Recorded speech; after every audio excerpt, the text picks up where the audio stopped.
there's a really nuanced complication in the race context with that, and With that, I'm trying to get at it, which is that maybe you've heard the phrase "there's two Americas." You yeah, know, I've heard the phrase. yeah. So two Americas, right? Like and that's a racial division that they're implicating there, and Mhm. it is still very much true that people of color have a vastly different experience, like life experience, than people who are racialized as white.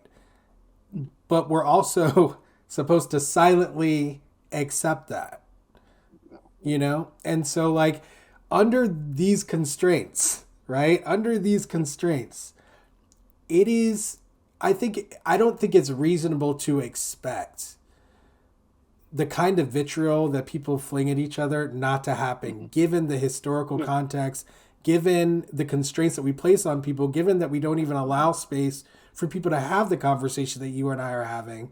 Like, I think that we can't expect anything but conflict and division, yeah, especially because of how powerful and deeply ingrained through generations some of these prejudices and mhm. biases are. And the fact that a lot of these biases exist in communities of people with power and money. And Right. so, as long as these facts, as long as this is the scenario, we're going to have people Yeah, who are sick of being dehumanized, and they're going to lash out at somebody. And I'm not saying it's right, but yeah, frankly, you know, um, at a certain point, you put someone underneath, like, in a burning building, they're going to find a way to get out. They're going to do anything. At a right. certain point, they're going to do whatever to get out.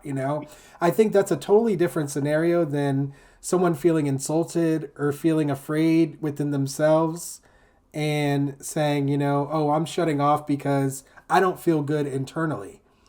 Right. People of color are dealing with external powers that can quite literally kill us. And I feel like a lot of people who don't experience that, it's really just beyond the scope of even people's imagination, and because of that, they can't quite understand Mm.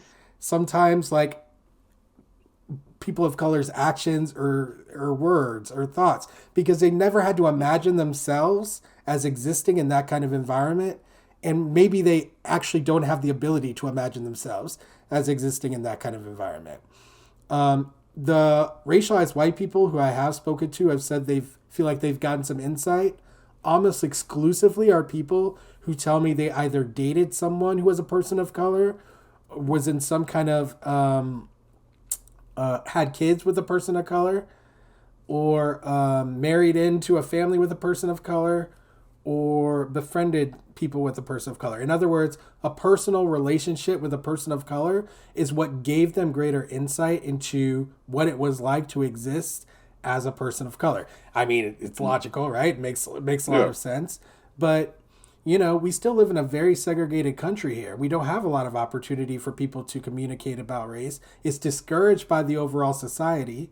And so it's just we one thing I want to get people to understand, at least in America, and I'm sure in other countries too, but like definitely in America, it is so transparently clear at this point that this kind of environment where we do not communicate about race, where we do not work towards reconciliation and unity racially, where we do not acknowledge black people's dehumanization over generations and continuing dehumanization in all kinds of different ways, every context you can imagine still, like uh, like this country has decided we're not going down that road, and I think people are I think it's great to remain hopeful. I'm still very hopeful. I want to put Yeah. that out there. I'm very hopeful for the future because I feel like but I think I'm hopeful for a different reason than other people. I'm hopeful because I feel like we're at a unique and special time in human history.